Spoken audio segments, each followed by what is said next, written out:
ladies and gentlemen, and welcome to the Institute for Cultural Diplomacy. My name is Mark Donfried, director and founder of the Institute for Cultural Diplomacy. And today actually marks a very important day for the Institute for Cultural Diplomacy, as we're actually continuing a tradition we began already a few years ago, trying to wed together the fields of cultural diplomacy and the fields of human rights. Traditionally, these two fields have been very separate, where the human rights activists would do their thing, the cultural diplomacy individuals would do their thing. And we really have seen, first of all, a transition in the field of cultural diplomacy, which I want to say a few words about. Secondly, we've seen a growing need also and a growing urgency in the world when it comes to really not only discussions on human rights, but really action when it comes to human rights. So I think those are two reasons why I think today's conference is quite important, and why I hope this week we can really forge some alliances between each other and also with the conference speakers and participants to try actually to have a greater impact in the field of human rights. First thing I wanted to point out is the transition we've observed in the field of cultural diplomacy. For a long time, cultural diplomacy was traditionally done by governments, traditionally with the goal of winning the hearts and minds of foreign audiences. How do we attract others to like our country more? Cold War was a great example, where it was really, the two sides trying to convince the rest of the world that their entire way of life was somehow more attractive than the other way of life. Professor Joseph Nye at Harvard University would argue the success of the Cold War, or the ending of the Cold War, was a success of smart power, as he defines it, this combination of soft and hard power. Many of you are probably familiar with these terms, but just briefly, soft power is the ability to get what you want by attracting others to want the same things. Hard power, the ability to get what you want by coercion. Smart power is the combination of the two. And Professor Nye, when he talks about cultural diplomacy and the Cold War, says, look, when the Berlin Wall came down, it didn't come down by tanks and bombs and missiles, but it came down by private individuals with hammers and chisels who wanted to get to the other side. They were attracted somehow to this other situation, or perhaps disillusioned with the other. So in that sense, as we discuss cultural diplomacy today, even though I'm very much aware of the history of cultural diplomacy and the uses that it has had, we really think today there are different uses. If we look at the European Union, if we look at the global context, I would argue really we live today in an interdependent world. So whether we're talking about human rights, climate change, poverty, disease, any of the serious global challenges that are facing us, we need to recognize these are global challenges, not national challenges. And if we want to really make progress on these challenges, we have to work together. As much as we may want to be free and independent and do our own thing as nation states, we can't. We need to immediately work together. So for us, that really calls for a new kind of cultural diplomacy. A cultural diplomacy much more about listening than speaking. A cultural diplomacy much more about facilitating access between cultures and actually building bridges between cultures than promoting one culture or attracting or saying how great or how not so great certain countries may or may not be.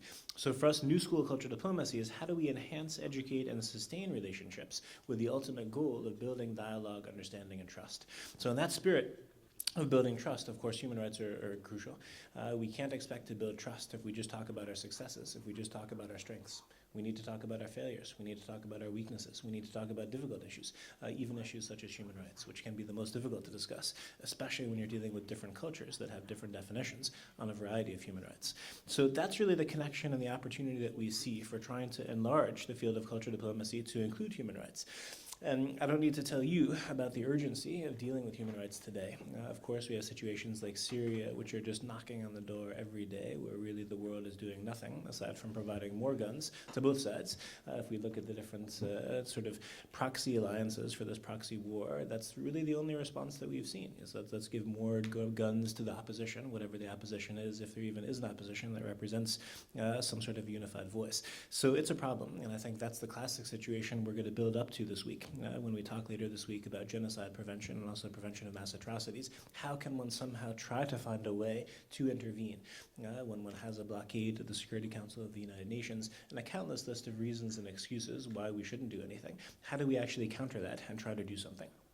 And the thesis I want to just mention now, and then I'll bring this to a conclusion because I just wanted to welcome you here, is really the thesis that no matter what happens with the United Nations, no matter what happens with the Security Council, no matter what happens with governments in the world, there's a huge, not only responsibility, but also a huge potential for civil society. And I think the most important thing for this conference is to try to bring you all together.